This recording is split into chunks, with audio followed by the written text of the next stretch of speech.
Фуги возвратил в государственную собственность рынок Дыйкан, известный под названием Сарыөзөн. Сегодня съемочная группа «Кактус Медиа» приехала сюда, чтобы узнать цены на фрукты и овощи для зимней заготовки. Помидор 20 сом. Киласы болды. Эмили 18 сом емес беле байке? 18 оптом да? 20 розница. Баклажан бүгін 15 сом болды. Болгарский 15 оптам. Жашылы. 20 розницасы. Қызыл кішкене қымбатырақ жүреді да 5 сом, 20 сомдан. 5 сом айырма береді да розница мен оп. Олугорки күніге түшіп атат балар. Көгі 20, нарқысы 23 сом болады бүгін. Огонек 65 сом бүгін. Бадранды 18 сомдан болды. Розница 25-23. Морковка арзандады. 30. Морковка қанша болды? 30 сом болды. Розницасы, а? 35 розница.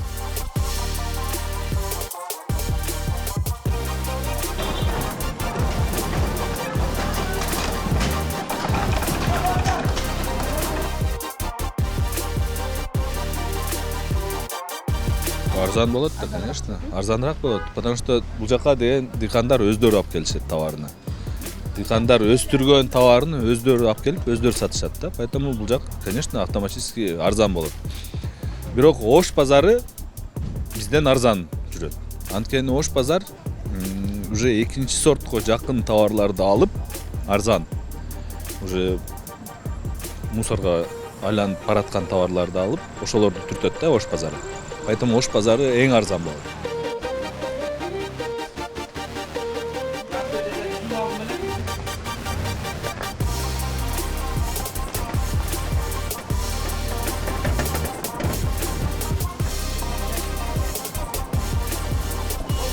Основными покупателями рынка Дыйкан являются люди, которые имеют торговые точки внутри города. Они здесь закупают оптом фрукты и овощи и продают в рознице у себя в торговых точках.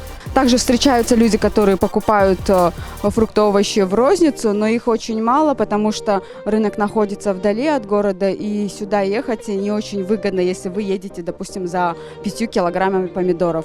А если вот нужно побольше овощей и фруктов для заготовок или для какого-то большого мероприятия, то, естественно, стоит сюда приехать и сэкономить немного денег.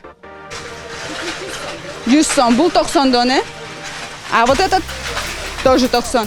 А этот красный 120. Самый дорогой по 120, оказывается, да?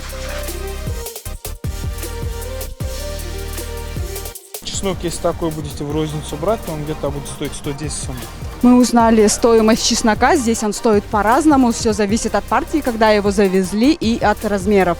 То есть, если он поменьше, стоит меньше, соответственно, крупный чеснок стоит подороже. Күніге ойнойд бағалар. Күніге если завал болса, допустим, бір продукция көп шықса, бағалар автоматически түшеді. Жоқ болу атса, дыйқандар байқап тұрып, көтеріп алышады бағаны.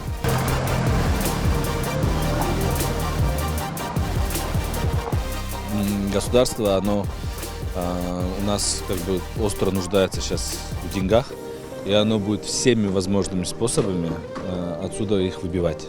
Соответственно, дыйкандар, христиане, они будут от этого страдать. Налоги поднимутся. Я думаю, это отразится негативно на ценах, на общем уровне базара. Я думаю, это негативно будет отражаться. Бізге ешқандай разница берер жоқ.